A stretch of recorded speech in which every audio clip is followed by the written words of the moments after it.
예, 뉴스탑10이 꼽은 7위입니다. 3년 전 이 국정농단 사건으로 구속 수감 중인 박근혜 전 대통령이 침묵을 깨고 처음으로 옥중 메시지를 오늘 전격적으로 공개를 했습니다. 총선을 40일 앞두고 나온 메시지 때문에 정치권이 크게 출렁일 것으로 보입니다. 국민 여러분께 송구스럽게 생각합니다. 성실하게 조사에 임하겠습니다. 국민 여러분, 박근혜입니다. 지난 2006년 테러를 당한 이후 저의 삶은 덤으로 사는 것이고 탄핵과 구속으로 저의 정치 여정은 멈추었지만 구치소에 있으면서도 걱정이 많았습니다. 많은 분들이 무능하고 위선적이며 독선적인 현 집권 세력으로 인하여 살기가 점점 더 힘들어졌다고 호소를 하였습니다. 거대 야당의 무기력한 모습에 울분이 터진다는 목소리들도 많았습니다. 하지만 저의 말 한마디가 또 다른 분열을 가져올 수 있다는 우려에 침묵을 택했습니다. 그 내용을 먼저 짚어보기 전에요. 김태현 변호사님. 예. 알려진 바로는 꽤 오래 준비했다는 것으로 알려지고 있거든요. 이 메시지를요. 근데 이제 박근혜 전 대통령이 메시지를 총선 때 이제 낼 것이다라는 얘기는 계속 있었어요. 어떤 형태로든지. 그게 뭐 총선에 개입하겠다 뭐 이런 개념이 아니라 뭐 개입한다고 하고 싶다고 해서 개입이 되겠습니까? 지금 옥중에 있는 사람이 무슨 개입을 하겠어요. 그렇지 않겠어요? 지금 그리고 저 본류인 어떤 미래통합당에서 지금 저 중도부수 통합이 이루어져서 친박 핵심들 뭐 유상현 의원 같은 경우도 공천에 날아가는 상황에서 본인이 뭐 개입하고 싶다고 해서 개입되는 상황은 아니거든요. 근데 다만 이제 박근혜 전 대통령 메시지가 나올 수 있다라는 관측은 왜 있었냐? 어쨌든 지금 보수가 소위 태극기 세력으로 대변되는 뭐 우리공화당이라든지 그다음에 저 미래통합당 좀 갈라져 있고 그다음에 지금 김문수 지사라든지 전 지사나 뭐 서청원 의원 등이 오늘 만나서 뭐 새로운 거를 뭐 출범한다 이런 기사가 오전에도 있지 않았습니까? 예. 그래서 이제 보수의 분열이 완벽한 결합이 안 되는 상황이기 때문에 박근혜 전 대통령이 어떤 형태로든지 보수 통합에 관해서 메시지를 낼 것이라는 관측은 있었는데 오늘 이제 나왔습니다. 공교롭게도 시점을 좀 얘기를 드리자면 아까 제가 말씀드린 대로 오늘 오전 조간신문을 보시면 정치면에 서충훈 의원하고 이제 김문수 전 지사 등 소위 말해서 이제 강성 보수로 이커지는 사람들이 오늘 만남을 가져서 뭔가의 움직임이 있다는 보도가 있지 않았습니까? 그날 딱 박 전 대통령이 그러네요. 하나로 뭉쳐라는 메시지를 냈다는 데 시점상의 특성이 있는 거고 하나 저 의미를 좀 말씀을 드리면 보수 야권에 있어서는 박근혜 전 대통령의 메시지가 호재라고 볼 수는 없습니다. 다만 악재는 털어낼 수 있다는 거죠. 그런데 선거에 있어서는 호재가 많은 것보다는 악재가 없는 게 더 중요합니다. 그렇기 때문에 보수 정당으로서는 악재를 털어냈다라는 데 하나의 의미는 있는 거죠. 박근혜 전 대통령의 첫 옥중 서신의 핵심은 보신 것처럼 이겁니다. 그러니까 거대 야당 중심으로 힘을 합쳐달라라는 건데요. 문 대통령을 정면 겨냥한 것 같습니다. 유영하 변호사의 국회 정론관 기자회견 이어서 하나 더 들어보실까요? 국민들의 삶이 고통을 받고 있는 현실 앞에서 정치적 유불리에 따라 이합집산을 하는 것 같은 거대 야당의 모습에 실망도 하였지만 보수의 외연을 확대하기 위한 불가피한 선택으로 받아들였습니다. 서로 간의 차이가 있을 수 있고 외우기 힘든 방법도 있겠지만 더 나은 대한민국을 위해 기존의 거대 야당을 중심으로 태극기를 들었던 여러분 모두가 하나로 힘을 합쳐 주실 것을 호소드립니다. 저기에는 뭐 나타나지 않았지만 그 옥중 친필 편지에 보면은 2006년에 본인의 이제 커터칼 테러 당한 이후 여러 가지 것들에 대해서도 정리가 돼 있거든요. 근데 벌써 지금 뭐 제가 방송 직전에 한번 살펴보니까 이도훈 의원님. 벌써 뭐 하나로 힘을 합쳐냈다는 거에 호응하는 자유공화당 의원들 중심으로 벌써 좀 뭉치는 분위기도 있더라고요. 메시지의 핵심은 그 미래통합당을 중심으로 그 보수가 뭉쳐달라는 겁니다. 그래서 지금 그 자유공화당인가요? 여기랑 지금 뭐 합당한다는 건 물리적으로도 어렵고 아마 뭐 개별적으로 입당을 하든지 뭐 다른 방법을 찾든지 뭐 해야 될 것 같고 사실은 오래전부터 보수 세력에서는 그 박근혜 대통령에게 그 요구해온 게 있습니다. 당신 정치를 마무리하면서 보수 세력을 위해서, 보수 세력 통합을 위해서 한 번만 그 메시지를 내달라. 총선 때 반드시 보수가 통합해야 된다는 메시지를 내달라.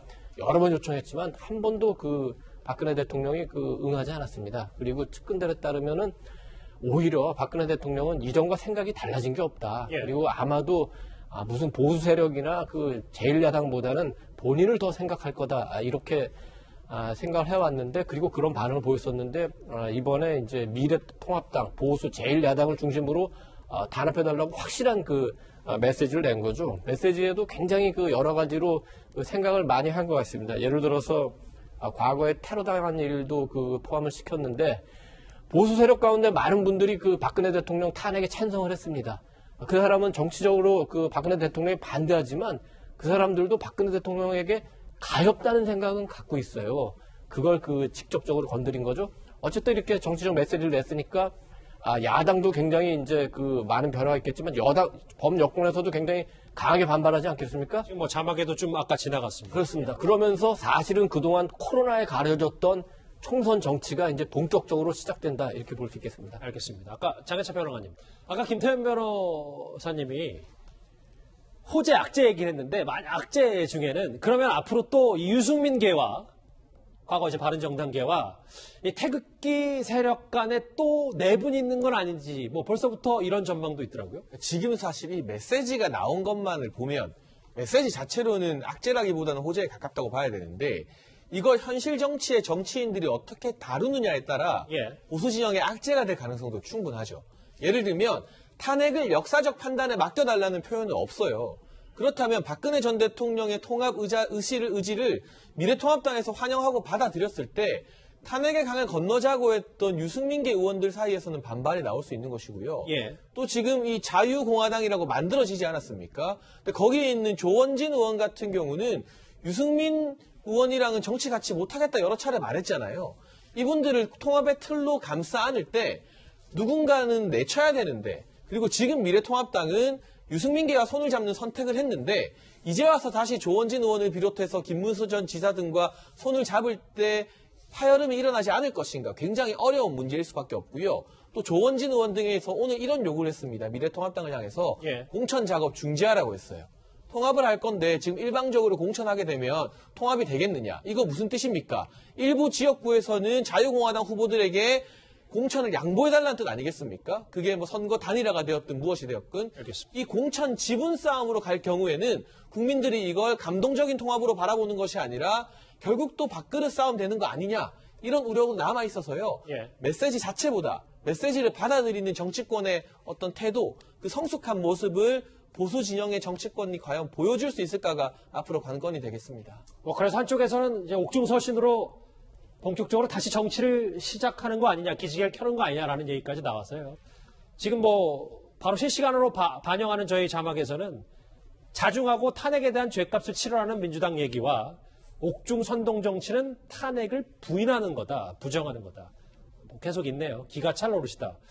말씀처럼 하정대 국장, 일각에서는 탄핵 당한 대통령이 이렇게 옥중에서 총선을 불과 40여일 앞두고 메시지를 내는 게 적절하냐, 이런 지적도 있거든요. 저 메시지를 내기 전에 스스로 반성하고 국민들한테 사죄를 해야죠.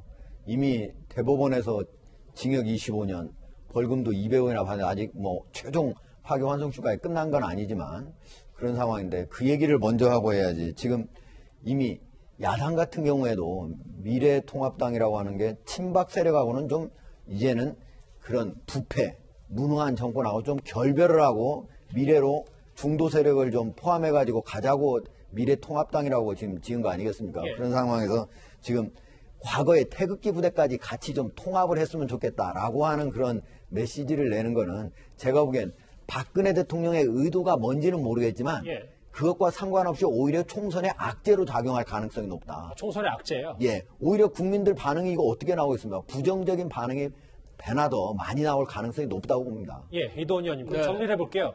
하정대 국장은 이게 앞으로 40여일 남은 총선의 미래통합당 악재라고 했는데 이도원 의원도 같은 생각이십니까?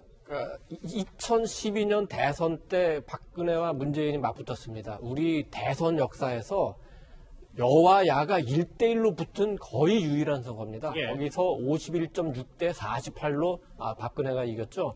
만약에 그 박근혜의 메시지가 그 보수 세력의 통합으로 작용한다면 굉장히 유리하게 작용할 수 있습니다. 박 전 대통령의 메시지 가운데 고려할 게 한 두 가지 정도가 되는데 하나는 정치 여정 여기서 마무리했다고 분명히 얘기를 했습니다. 이거는 내가 사심 갖고 하는 게 아니다. 이런 거고 그거는 아마도 오랜 고려 끝에 본인 비록 탄핵당해서 지금 구속돼 있지만 본인의 명예를 회복하고 어쩌면 또 더 중요하게는 박정희 전 대통령의 명예까지 살리는 길은 미래통합당이 이겨야 된다. 이런 생각을 한 것 같고 재미있는 것 중에 하나는 박근혜 전 대통령의 문제, 그러니까 사면을 갖고 여당에서 카드로 사용할 수 있다. 이런 관측이 나왔었는데 오히려 그 카드는 쓰지 못하고 박근혜 전 대통령이 옥중서신이라는 카드를 갖고 총선판을 흔드는 상황이 됐는데 비록 박근혜 전 대통령이 탄핵을 당하고 정치적으로 굉장히 평가가 절하돼 있고 구속돼 있는 상황이지만 박근혜 전 대통령이 정치적으로 아직도 영향력이 있다는 거는 아무리 부인하려고 해도 그건 부인할 수 없는 사실입니다. 하정대 국장은 걸림돌이 될 것이고 이돈 의원님은 약간 디딤돌 성격도 될 것이다. 김태별 의원님. 앞서 이제 호재는 아니지만 악재를 털어냈다는 의미가 있다는 건 무슨 말씀이냐면 이러는 거죠. 그러니까 박근혜 전 대통령의 메시지를 잘 분석을 하셔야 되는데 지금 보수 진영에서 있는 악재가 뭐가 있을까요? 미래통합당 내부에서 친탄 반탄으로 갈리는 게 하나 있을 거예요. 근데 지금 이 메시지를 보면 유승민 전 대표를 비롯한 탄핵에 찬성했던 세력한테 야 니들이 배신의 정치에서 내가 이 모양 이꼴 냈잖아 이런 얘기는 없습니다. 탄핵에 대해서 잘 됐다 못 됐다라는 과거에 대한 평가는 없어요. 그렇기 때문에 미래통합당 내부에서 탄핵을 가지고 찬성 반대가 또 다시 쪼개질 가능성을 없앴다는 게 하나. 그래서 악재를 털었다는 게 하나 있는 거고. 두 번째는 또 하나의 보수 진영에서의 잠재적 악재가 뭐였냐면 이 태극기 세력으로 분류되는 우리공화당이든지 무슨 누구죠? 김무조 전시사 이런 사람들 나와서 표가 갈라지는 그런 문제거든요. 그런데 오늘 박근혜 전 대통령 메시지를 가만 보시면 거대 야당을 중심으로 뭉치라는 얘기는 어이 미래통합당 우리공화당이랑 여기 이 자유통일당인가요? 자유공화당 세력 좀 봤지? 이 얘기가 아니라 나와 있는 조원진, 김문수, 서청원 이런 사람들에게 니들 그냥 가만히 있어 라는 걸로 저는 읽어요. 그렇기 때문에 이게 악재를 털어냈다는 의미가 있는 거다라고 제가 말씀을 드리는 거죠. 이것 때문에 그러면 미래통합당에서 자 그러면 서청원, 조원진, 또 김문수 이런 분들 다 받아서 합당하겠습니다. 전 이렇게 갈 것 같지는 않아요. 오히려 지금 오늘 아침에 모이려고 했던 조원진, 서청원 이 사람들의 힘이 좀 빠질 거예요. 이게 정치권을 출력일 이 대통령의 첫 옥중서신이었기 때문에 전 대통령의 내일도 준비가 돼 있을 거니까요. 한번 내일도 또 차분하게 얘기를 나눠보시죠. 박근혜 전 대통령의 첫 옥중 메시지 얘기는 여기서 정리하고요.